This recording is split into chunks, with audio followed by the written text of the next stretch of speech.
नमस्कार, welcome back to my YouTube channel pink life. मैं रेनू खरबंदा अपनी एक नई वीडियो के साथ आपके सम्मुख उपस्थित हुई हूँ। आप सब कैसे हैं? स्वस्थ होंगी, सेफ होंगी और कामना मेरी यही है कि सबका जीवन खुशनुमा और परफेक्ट पिंक पिंक बना रहे। सबसे पहले मैं आप सब लोगों का तहे दिल से शुक्रिया अदा करना चाहती हूँ कि आपने मेरी चाणक्य पार्ट 1 को बहुत सराहा, उसे बहुत ही प्यार दिया और इतने प्यारे प्यारे कमेंट्स आए। उन्हीं कमेंट्स के माध्यम से मैंने चाणक्य पार्ट 2 बनाने का निर्णय लिया, क्योंकि अभी भी आप कुछ और नीतियों के बारे में जानना चाहते थे। चाणक्य कोई काल्पनिकता नहीं है। चाणक्य एक बहुत ही महान, चातुर, इंटेलिजेंट पॉलिटिशियन थे। उनकी जो नीतियां थी वो इतनी सूझबूझ और इतनी ज्ञान से भरी हुई हैं कि आज भी अगर हम उन्हें अपनी daily day to day routine में लाकर शामिल करें तो बहुत अच्छे निर्णय लेकर हम भी ज्ञानी बन सकते हैं। उन्होंने अपनी इन्हीं नीतियों के माध्यम से चंद्रगुप्त मौर्य, अपने ज्ञान से चंद्रगुप्त मौर्य को अब सामने लाकर एक अखंड साम्राज्य का निर्माण किया और नालंदा राजवंश के साम्राज्य को तहस नहस करके उखाड़ दिया। आज की जो नीति है बहुत ही इंटरेस्टिंग नीति है, जो कि व्यवसायियों के बारे में चाणक्य ने बहुत ज्ञान दिया। व्यवसायियों के लिए कहा कि व्यवसायी यदि अपना व्यापार अच्छा चलाना चाहते हैं, ऊंचाइयों को छूना चाहते हैं, तो उन्हें अपने बिहेवियर को बहुत सही रखना होगा।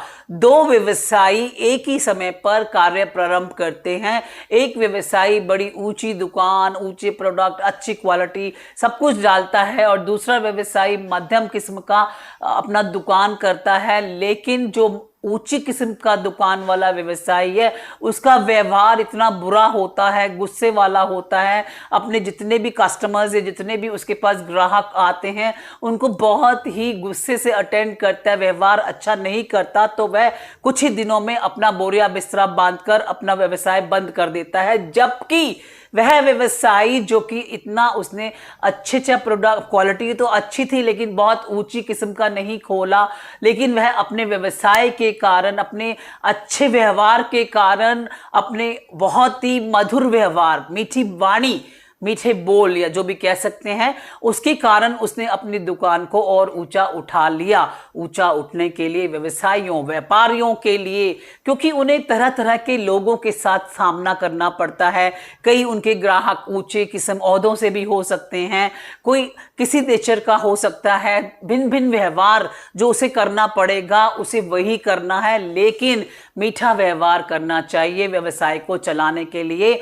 यह उन्होंने चाणक्य ने अपनी नीति में बार बार व्यवसायियों के लिए, पिछली बार मैंने विद्यार्थियों के लिए कहा था कि विद्या एक बहुत ही बड़ा धन है। इस बार मैं व्यवसायियों के बारे में बताना चाहती हूं। कोई भी व्यवसायी, बिजनेसमैन अपना जो भी व्यवसाय करना चाहते हैं उन्हें अपने नंबर 1 पॉइंट पर बिहेवियर को रखना है, क्योंकि बिहेवियर ही उन्हें सफलता की ऊंचाइयों तक ले जा सकता है।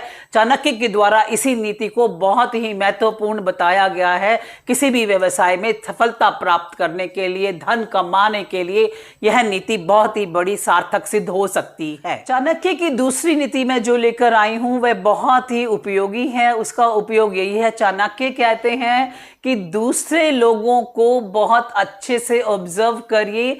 वह जो भी कार्य कर रहे होते हैं उन्हें देखिए, वो क्या क्या गलतियां कर रहे हैं, क्या मिस्टेक्स हो रही हैं उनसे, क्योंकि उनकी मिस्टेक्स को आप ऑब्जर्व करते रहिए। क्योंकि जब यह कार्य आप करेंगे तो आप उन्हीं गलतियों को नहीं दोहराएंगे, क्योंकि जो गलतियां वो लोग कर रहे हैं उन्हें अच्छे से ऑब्जर्व करिए, अवलोकन करिए उनकी गलतियों का कि वो कौन कौन सी गलतियां कर रहे हैं। जब ये कार्य आप करने लगेंगे तो आप उनकी गलतियों से सीख जाएंगे कि हमें ये गलतियां नहीं करनी। जो वो गलतियां कर चुके हैं, एक तो आपका समय बचेगा, धन का भी व्यय ज्यादा नहीं होगा, क्योंकि ऊर्जा भी खर्च नहीं होगी, क्योंकि आप उन्हें कार्य करते करते देख लेते हैं कि वो कौन कौन सी मिस्टेक्स कर रहे हैं। इस तरह से चाणक्य का कहना यह है कि जब कोई भी कार्य आपके सामने कोई व्यक्ति कर रहे होते हैं तो आप उन्हें पूरी तरह से अवलोकन करिए, उन्हें ऑब्जर्व करते रहिए। और अपनी गलतियों से तो सब सीखता है कि हमने गलतियां कर ली, लेकिन चाणक्य का कहना है कि दूसरे व्यक्ति क्या गलतियां करते हैं उनका अवलोकन करिए और उनसे सीखिए। बहुत कुछ सीख जाएंगे आप लोगों को ऑब्जर्व करते करते। अपनी आंखें, अपनी अवेयरनेस खुली रहे ताकि आप दूसरे व्यक्ति जो कार्य कर रहे हैं उनसे आप कोई शिक्षा ले सके। चाणक्य नीतियां इतनी सूझबूझ और इतनी ज्ञान से परिपूर्ण हैं कि अगर आज भी उनकी नीतियों को फॉलो किया जाए तो हम डे टू डे लाइफ में कई महान अच्छे कार्य, हम अच्छे निर्णय भी ले सकते हैं और कार्यों में सफलता प्राप्त कर सकते हैं और अपनी एक पर्सनैलिटी डेवलप कर सकते हैं। अगर हम चाणक्य की नीतियों का पालन करें तो एक बहुत उभर कर सामने पर्सनैलिटी आएगी, ज्ञान से परिपूर्ण और कॉन्फिडेंस वाली। मैं कहना चाहती हूँ कि उनकी नीतियाँ बहुत ही एक अच्छे करैक्टर को लाकर सामने खड़ा कर देती हैं। जैसे एक नीति उनकी कहती है कि बूंद बूंद से सागर भरता है, यानी बूंद बूंद से सागर भरता है व्यक्ति का ज्ञान।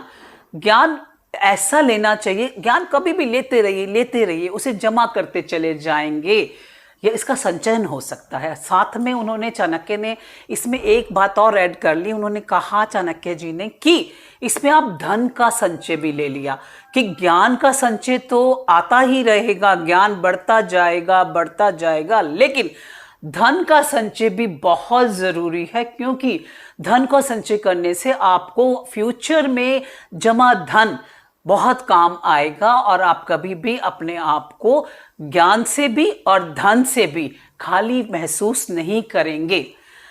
अंत में मैं ये कहना चाहती हूँ कि चाणक्य नीतियाँ जो हैं, फिर से वही ज्ञान है, सूझबूझ है, हमें इनको अपनी डे टू डे लाइफ में यूज़ करके, इसीलिए बखान किया गया है कि इन्हें हम यूज़ कर सकते हैं अपनी डे टू डे लाइफ में और अपनी पर्सनालिटी का निखार भी ला सकते हैं। चैनल से नए जुड़ रहे हैं वो मेरे चैनल को सब्सक्राइब करें, बाकी सब इसे लाइक करें, कमेंट करें और बेल आइकन के बटन को हिट कर दें ताकि नई नई वीडियोस जो मेरी आती रहें वो आपके पास पहुंचती रहें। आप हमें फेसबुक और इंस्टाग्राम पे भी फॉलो कर सकते हैं, इनके लिंक डिस्क्रिप्शन बॉक्स में दिए गए हैं। Thank you so much, stay blessed.